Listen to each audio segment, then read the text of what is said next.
नमस्कार, मेरा नाम सरगम ज़ुफ़रा है। मैं हेल्थ केयर की छात्रा हूँ। आज मैं आप सभी को हेल्थ केयर के हीमोडायलिसिस वर्किंग मॉडल के बारे में बताना चाहूँगी। हीमोडायलिसिस उन पेशेंट को दिया जाता है जिनकी किडनी खराब हो चुकी हो और किडनी रक्त में से अपशिष्ट पदार्थों को बाहर ना निकालती हो, तो उन पेशेंट को हीमोडायलिसिस दिया जाता है। हीमोडायलिसिस में सबसे पहले हमारे हाथों में सुइयाँ डाली जाती है और ब्लड हीमोडायलिसिस मशीन की तरफ जाता है और ब्लड पंप हमारे ब्लड को हेम्पेन पंप की तरफ ले जाता है। हेम्पेन पंप का कार्य जब हमारे शरीर से ब्लड निकलता है तो हमारे शरीर के ब्लड का थक्का जम जाता है और उस थक्के को जमने से रोकने के लिए हेम्पेन पंप का उपयोग किया जाता है।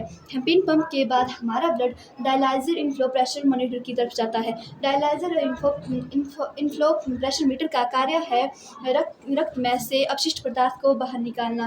अपशिष्ट पदार्थ को निकालने के बाद हमारा ब्लड वेनस प्रेशर मॉनिटर की तरफ जाता है, जिसका कार्य वेन्स और डायलाइजर के बीच में ब्लड के फ्लो को मेंटेन करना। यदि हमारे ब्लड का फ्लो और डायलाइजर फ्लो इम्बैलेंस हो जाता है तो इसमें एक अलार्म बजता है जिससे हमें पता लगता है और हम ब्लड के प्रेशर को मेंटेन करते हैं।